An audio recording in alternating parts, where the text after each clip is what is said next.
All right. Well, I'm here with Liz and Caitlin and Irvin to talk about the apocalypse, starting with Irvin. My first one is about Synology. It does a VPN. I did not know this, but it does. And there's a pretty high 10 out of 10 vulnerability for that VPN server. I like Tailscale. I suggest using Tailscale. So it's a NAS device, I guess. It's a NAS device that it can do a whole bunch more, and one of those things is a VPN server. But why would you put your NAS out in the web? That's beyond me, especially for a home setup. Yeah, reminds me. There's a guy that bought an old Apple Hair device that was a NAS and a router, and it had a whole bunch of old backups left on it. Yum. Yep. So, so you store all your data on it, and it's got remote code execution. Sounds wonderful. Yep. I can't tell you how much industrial equipment I've bought off eBay with network information, credentials, other types of fun information on it. I mean, people just don't care. I'm such a supporter of putting these things on eBay and not turning them into landfill, but you gotta use some common sense to at least erase the hard drives. Yep. Well, you know how many companies are. It passes to some low-level employee like the mailroom to get rid of this old stuff. All right, and you want to do your others right away, right, Irvin? Sure. Okay, go. The second one that I have is a fun one. People putting air tags on their luggage and finding out that the airline is lying about where it's going. Like the story that's here is it's supposed to have been sent to somewhere else, but it ended up being in an apartment. The only reason they found out because the air tag. Yeah, I read that and I was not impressed. It seemed to be like they said it was at the processing center, but it was really at somebody's house. But it seemed like maybe somebody just put it in their trunk and drove it home before bringing it in or something. Don't you think? Did you think they're actually stealing it? I mean, it could be. Yeah. At the same time, why are they reporting that it's a distribution center when it's not there? Well, it's because they've outsourced the luggage handling. So the last time United scanned it, it was at their location, and they handed it off to some outsourced person to deliver it. And they just went in an unexpected place, I think is all. At least that's what I thought. Yeah, that's what it seems like. Those air tags are definitely becoming more useful, other than being for creepy purposes. But I walked past at the City College parking lot. I went by and there was somebody with a bunch of UPS car. Every day there was a whole UPS van emptying packages out of the UPS van and putting it in like individual normal cars. And I put it on Twitter and said, what's going on here? And people said, this is normal. He's outsourced the delivery to like DoorDash or something and is handing it off to these other people. So I can see how that would, an AirTag would report it going all sorts of strange places, but it's actually more or less still going to the right place. I guess. The last one that I have is about Arlo, the web security camera company. They are forcing end of life policies on a bunch of their cameras. The big selling point that they have is you can watch the videos from the cloud. And for old cameras, they're ripping the cloud right out. Yeah. Which it's common for companies who want to move on and get you to buy new stuff. People are just complaining because it's on the marketing, it's on the box, it's everywhere. And now they're going, yeah, you can't do that anymore. Yeah, it's funny when they include a cloud portion, they should also include an end of life date with it. But they should, but yeah. But then they might not buy it. Yep. And so if they've really promised it, then I guess the FTC might step in, but I didn't see anything here about them doing that. No, I didn't see anything about that either. Yeah, too bad. All right. Well, Liz, you got facial recognition. Is that all for Irvin's? Yeah. Yes, those are my three. Oh, cool. Yeah. So the first one that I have is another case of mistaken facial recognition software gone awry and the cops putting the wrong person in jail for a crime that was committed. This time, and I say this time because it's happened before. We've covered numerous stories about this here on the podcast. And there are plenty of other stories about this that we haven't covered because it is becoming more and more frequent. This guy got picked up for stealing luxury handbags in Louisiana, except he's not from Louisiana and had never been to Louisiana until he was going there for a Thanksgiving dinner with his mother. The cops picked him up on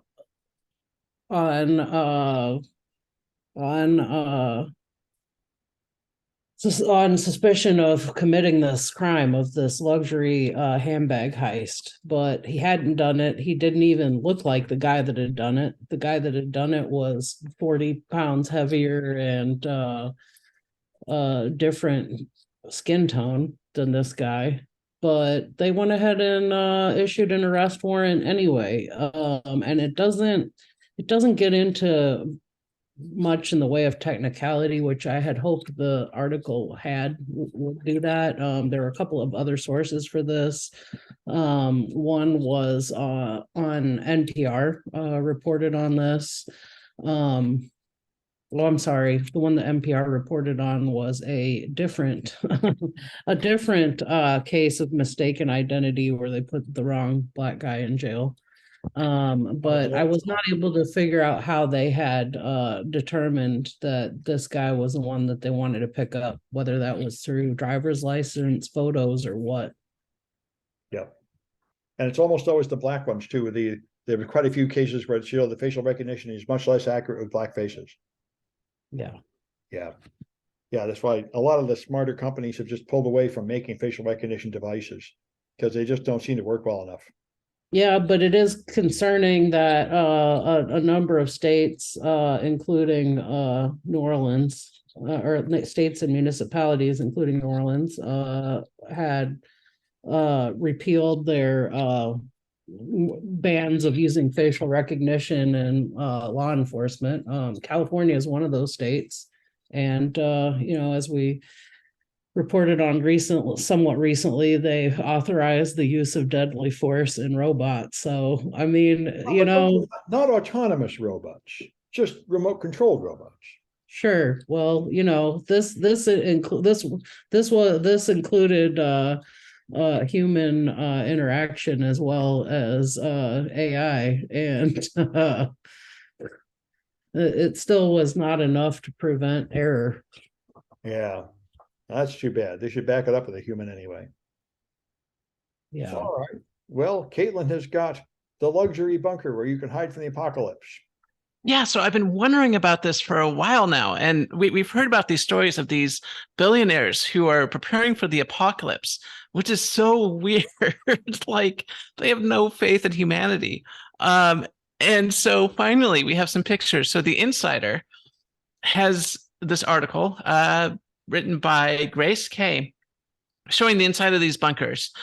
So I know what you're thinking. It's a bunker. It's going to look like this. So there's a picture here of a bunker and another bunker here that looks like a military installation or something. No, these billionaire bunkers are like second homes. So this is what it looks like on the outside. It just looks like a normal bunker. And the idea is that a bunch of billionaires are absolutely convinced, maybe because they watch way too much Fox News or something, I don't know, but they're absolutely convinced that like the end of the world is near. There's going to be social unrest or some sort of nuclear war is going to happen. There's going to be another pandemic and people won't be able to survive, and they'll be the only ones to survive just by themselves. And it's not enough for them to just survive. So this is what the inside of the bunkers look like. So I'll zoom in a little bit. Oops. Yeah, here we go. Yeah. So this is what the inside of the bunkers look like. I mean, very nice. Like I said, just like second homes with like fake sky ceilings and stuff like that. Plenty of pictures and entertainment. On the outside, once again, it looks like they're in these regular looking bunkers, but they're all in groups with other billionaires, right? And so they're going to save themselves. and they're fellow billionaires, but you know, that's it. Do these things And actually exist like that, or is it just a concept? this is what they're really like. So this Yeah. one is Europa 1, for example. This is in Germany, and this is what inside the bunker looks like. They have There a are nice, multiple, but there just let's make it clear there are multiple setups like this, and there are yes, some here in the USA, there are some in New Zealand. This one in Europe's pretty swanky looking. yeah. I mean, these are like little underground mansions that the billionaires plan to go to in the apocalypse, not help other people out, just go and hide and live in luxury. I mean, the thing about all this luxury, though, is that you would imagine there's some upkeep involved. How are you going to get upkeep during the apocalypse? I don't know. How are you going to get pool cleaning supplies during the apocalypse? I don't know, but it's like it's so weird. Oh, it's really just sort of an extension of the gated community concept, I guess. Yeah, except that they're sort of banking on the world being annihilated. The one here in the US also has room to house basically an entire like army of security mercenaries to defend your horde of Yeah. Yeah, totally. And we talked about this on the news before too, that the billionaires are so scared that the people that they're hiring, you know, to protect them will like turn on them and stuff. Like they have no faith in humanity. Like they're not gonna like work together as a collective or anything. They're just like, these people, the only reason these people aren't gonna shoot me is because I'm gonna put like shock collars on them and stuff. Like, dude, oh my God, you're insane. Like, how do these people become this wealthy and be that ridiculously out of touch with reality? And so here's what another bedroom looks like in this quote unquote bunker. Yeah, they have like movie rooms. Go in the apocalypse when there's the nuclear fallout coming down. You can go downstairs, watch a movie with your family. Forget the fact that we're in the middle of the apocalypse and that, you know, energy is going to be a very important resource. Nah, we'll just watch some movies. I mean, it's just there's no thought whatsoever. But like I said, from the outside, they almost look like normal bunker buildings, which is so bizarre. Yeah, I can see how there's a market for this. Yeah, yeah, it's apparently a big market among some very weird, preppers, yeah, elite, very elite preppers.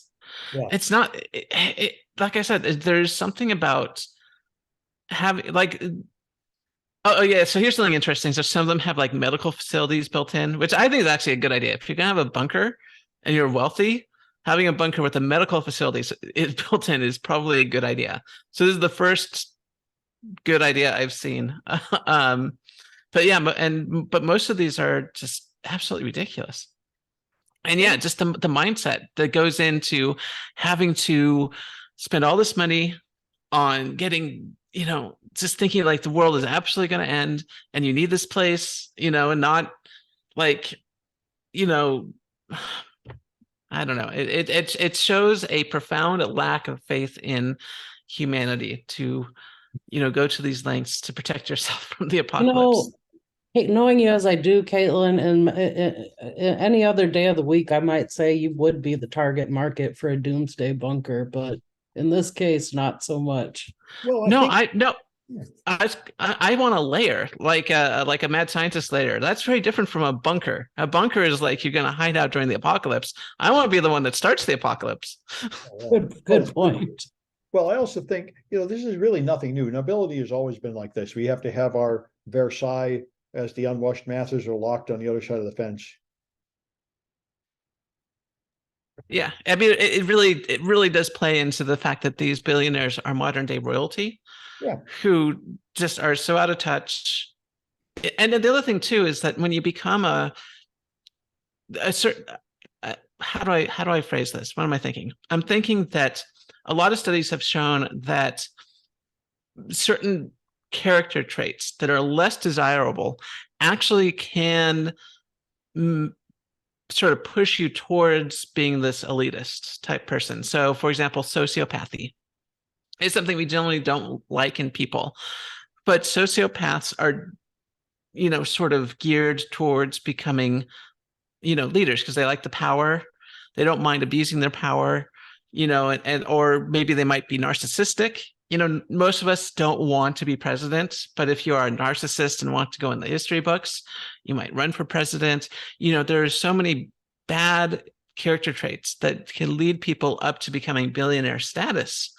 And these are the people that have a lot of power, a lot of say, and a lot of them are thinking that there's a good chance that they need these bunkers because the world's going to end. That doesn't bode well. Well, yeah. It means they know that the society is collapsing, and that it's not a surprise. They're just thinking about how to get more for themselves out of it. Yep. The oligarch class. Anyway, so I got this is pretty interesting. There's a new drug, another weight loss drug. There's a current weight loss drug that has made $1 billion. It's the one Elon Musk is taking, and all the actors in Hollywood and everybody. It costs, I think, $9,000 a year. You inject it every week, and it really makes you lose like 10 or 20 pounds as long as you keep taking it. And there's a new one that is more effective that caused people to lose 20% of their body mass over like 6 years. And it's also intended for diabetics, but they say it's going to be a huge market from Eli Lilly. It's going to be a $50 billion market. This drug is going to become incredibly popular for people to lose weight all over the place. So there'll be two really effective weight loss drugs, both quite similar. The new one will be a little bit cheaper, like $900 a dose instead of they said $12,000 a year, and the other one was like 30% more. So anyway, I thought that was pretty interesting. We are in the world of weight loss drugs that apparently work pretty well and don't have awful side effects like meth, what they used to use. And there's also a very good article here. Let me see if it'll load here at the Times about how they're stealing cars. I've seen pictures of this for a while, but now it's coming out. They find that cars, modern cars, expensive high-end cars, have parts of the car you can detach from the outside, like the bumper, and underneath there are wires which connect to the CAN port. So they sell devices for like a couple $1,000s on the dark market. You can buy a device just to break into like one model of Lexus, and it'll tell you what to do. Pry off the front headlight and take these wires and plug them in here, and then it will start the car. So that's actually pretty clever, and it kind of explains why there's so many cars getting stolen. And so it doesn't apparently take great skill. You just need to buy one of these gadgets and then go find that exact model of car with this defect. So I thought that helped me understand the plague of expensive car thefts I've been seeing so much about. The ones that get the most press are the ones where it's a wireless attack without attaching something, but the one where you pry off part of the car and find an exposed wire would seem a whole lot more likely to work for more cars. All right, anyway, so back to Liz. She's got, you can hire a virtual person. Yeah, this is a pretty interesting story. The company actually that Sam and I have some familiarity with, Baidu, is providing this service where you can essentially hire a virtual person to do a job. And common use cases might be like customer service, but representative, where you might have a virtual customer service representative that's programmed to respond in certain types of ways.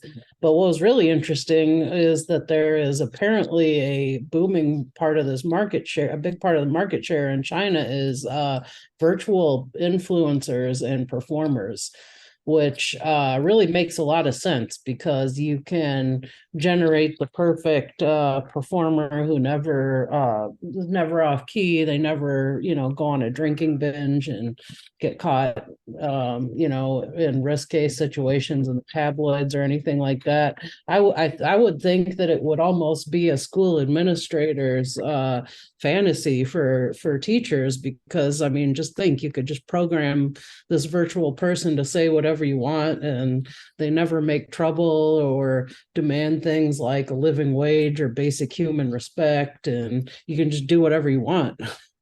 You make a strong case. It's the future of teaching is here.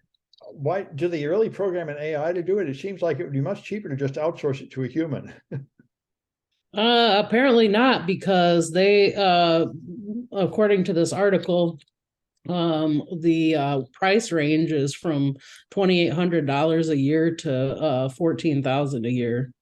So Neat. I guess it's not. I guess it's cheaper too than hiring a human to do these things. I wonder why they're doing it in China and not here. But I mean, there are these virtual assistants that pop up in chat on pages. That's essentially the same thing, right? Sort of, but that's more of a chat bot than this includes, I think, a visual and auditory presence. All right. I hear more about just another kind of deep fake in a way. Yeah, and it could, I mean, it could include robotics too. It could be include like a 3D component as well. You know, this is what Bill Gates said 20 years ago. They said, you know, a computer, the internet's fast enough. And he said, not at all. It should be 3D. It should be a human you're talking to with a face you can see and all that. So we're getting there. It's like the metaverse. Well, it does sort of reminds me of those robot security guards too that they have now in sometimes in the city where and a friend of mine worked in a building downtown in San Francisco, and she said she was just laughing one day because there was one of those in a building, and somebody just pushed it into the fountain. Yeah. But they're not exactly a RoboCop. No. All right. And Caitlin's got some astronomy. Right. So James Webb Space Telescope is still doing its thing. And to prove it, it took a really cool photograph. Something I'll share really quickly. So this article is from space.com. And this is the photograph in question. This is two galaxies colliding. So this, I believe, is like ZW296. Is that right? Yeah, ZW296. So this is about 500 million light years away. And this has been previously seen by Hubble, but now we get even more, detail, because Hubble can sort of see through a lot of the dust that's being kicked up in this collision. And you can tell, for example, that this is the James Webb, because if you look at some of the bright stars, you see the lines going out from it. And that's due to the fact that the arms of the James Webb Space Telescope sort of have the collector in the center. So you can tell it from James Webb. But I just wanted to show off this picture, and that James Webb is still providing very good science. And this is particularly important to us because we know that our galaxy is in a collision course with Andromeda. And this, of course, is another spiral galaxy in the middle of a collision. So this will help us determine how our galaxy is going to evolve over time. Yeah. All right. And so I was very interested to see the phishing attacks that bypass two-factor authentication are on the rise. And this is, in fact, quite effective. They send you a link. You click on the link. The link is the wrong URL. It looks like the right URL. Now you're at a valid HTTPS website. And it asks you for two-factor authentication and gets it and just passes it on. And they say the problem is it's very difficult to catch. There's no clue your computer has for this. It's just up to the human to notice that the URL is off by a little. And the two-factor doesn't save you, and the HTTPS doesn't save you. And this was originally done with Evil Gen X, but there's a bunch of other tools that do it now. And they say a lot of people are doing it, and there isn't much in the way you can do to defend yourself. It's up to the humans not to get social engineered by a goofy looking URL. And there's also something called QuickVid. There's this chat GPT AI where you can type in a description, a question that will find the answer. And QuickVid will create a 45-second video just from a prompt. So you can just say, make a video about cats, and it makes a video about cats. It puts in the human narrator, the cuts of the cats doing things, and the voice all over. So it can make a whole sort of documentary video based on just a one-word prompt. So it's the next step, like you're saying, to make a complete virtual experience, all synthesized from just a graphic description. So AI is rapidly improving to where you can make multimedia with it. And Caitlin has got the more about fake news. Yeah, so it turns out that there is a way to figure out whether or not somebody is going to be more susceptible to fake news or not. So I tried to get the original article, and unfortunately, it's behind a paywall. So I can't get the original article, but SciPost has this article by Eric W. Dolan talking about this thinking and reasoning article. And the original researchers, like I said, I don't have access to it because academia is terrible. But it's called Insight Problem Solving Ability Predicts Reduced Susceptibility to Fake News, Bullshit, and Overclaiming. I love that title. More academic papers need to have the word bullshit in it. Anyway, this article talks about how there's a type of thinking or reasoning called, what is it? Insight-based problem solving. And so this is like, for example, like you have the words like crab and pine and sauce, and you have to figure out something that connects them all. And the answer, of course, is apple. So pineapple, applesauce, stuff like that. And they ask people to go through it, and they'll try to, or maybe there might not be a correct answer. But people try to go, you're trying to create that aha moment for people. Like if you can have that aha moment, that's absolutely correct, and you realize that's correct. That's sort of insight reasoning.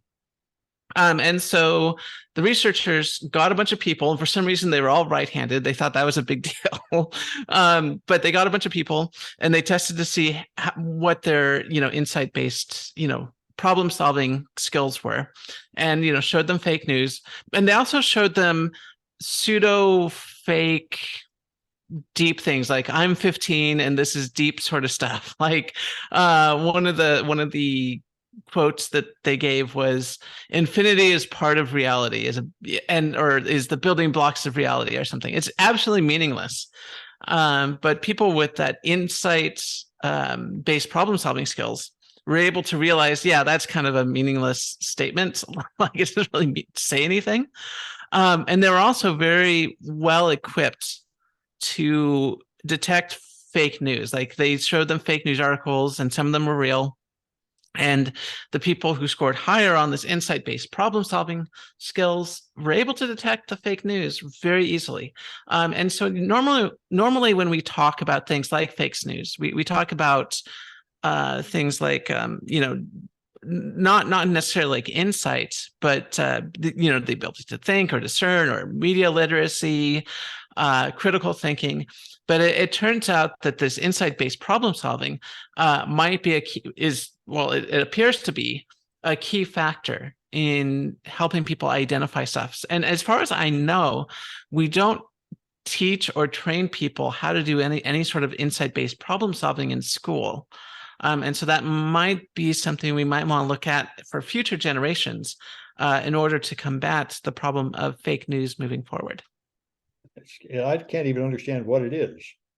I didn't understand any of that having anything to do with insight.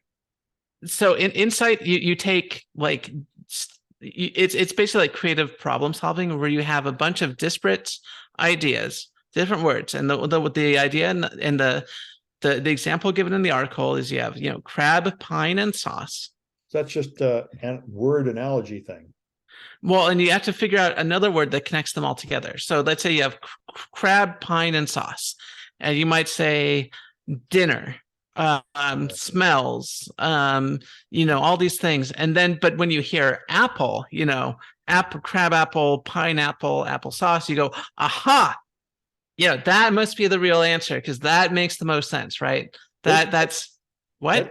That doesn't impress me at all. You have not proven that answer is unique or correct in any way.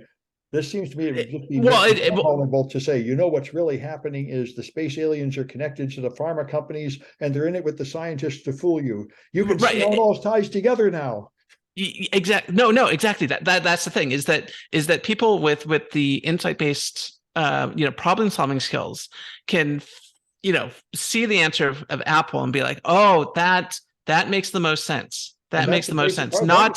That's what not dinner theories are based on, is exactly that kind of jumping to a conclusion. Right. But being able to discern what is when hearing like different ideas and coming up with different ideas and being able to discern what the best one is, that is the skill that's missing, that leads people down fake news, apparently, or one of the things that leads people down to believing fake news.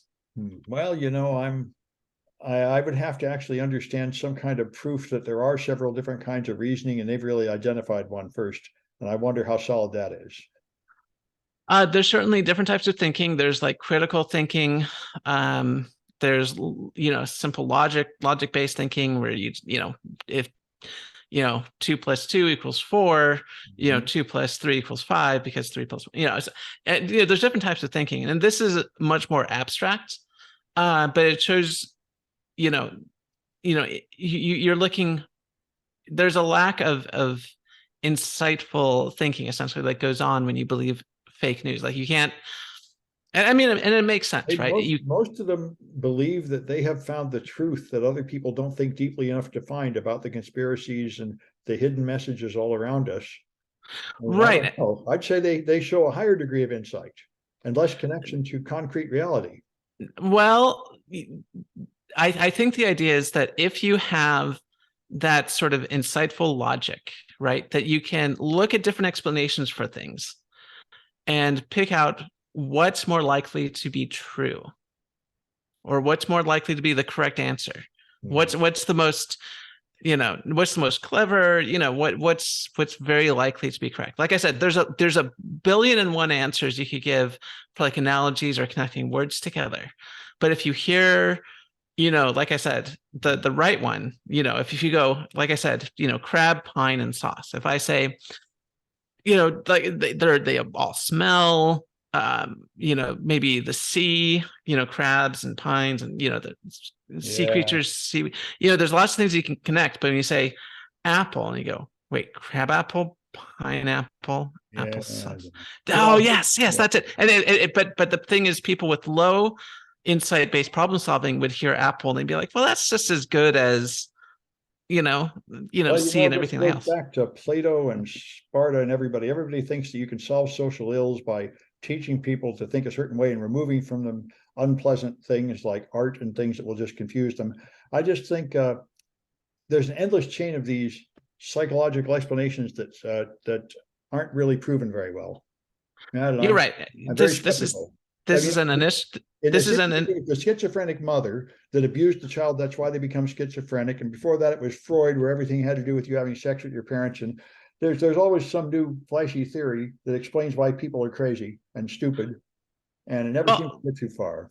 Yeah, I think in a large part, you're right that psychology is still very much in its infancy. Like we really don't have the level of scientific knowledge in psychology as we do in other fields like physics. And this is due to two reasons. First of all, we're dealing with the sort of subjective matter, right? How you think, but also because a lot of the experiments that would be very helpful in determining things more scientifically are quite illegal. A lot of the foundations of modern psychology is based on experiments that we could not do today because they're so wrong. So people are still guessing and stuff. But this seems to suggest that if we want to keep people from falling into fake news, we don't necessarily need media literacy. Although I certainly think media literacy is a good idea. Training people, how to do sort of critical thinking as well as, in this case, insight-based problem solving, in school and getting them used to knowing how to do this would, trickle down, to save them from. Well, I think we have a much simpler solution right at hand, which is Elon Musk will just stick a chip in your brain and he'll tell you what to believe and you'll believe that. That'll solve everything. And 5G. 5G will solve it too. That'll upgrade your body and mind. That's right. Anyway, yes. The last one I have is I thought very interesting. I didn't think of this. You can't use a userland debugger like OllyDebug to debug kernel processes, but you can. I didn't know this. The kernel processes are unreachable because they are protected processes, and there are tools to unprotect the protected processes, and there are tools to add protection to your userland processes so they can now reach the kernel. And this sounds bloody awesome. And if I can get it working, I'll have to incorporate it in my malware analysis class. That's very nice. So you can cross that barrier with your tools. And we could use OllyDebug to debug the kernel. And he said, of course, it does have consequences and breaks things and such, but it sounds like a great idea. And I didn't even know about it. So I was happy to see that.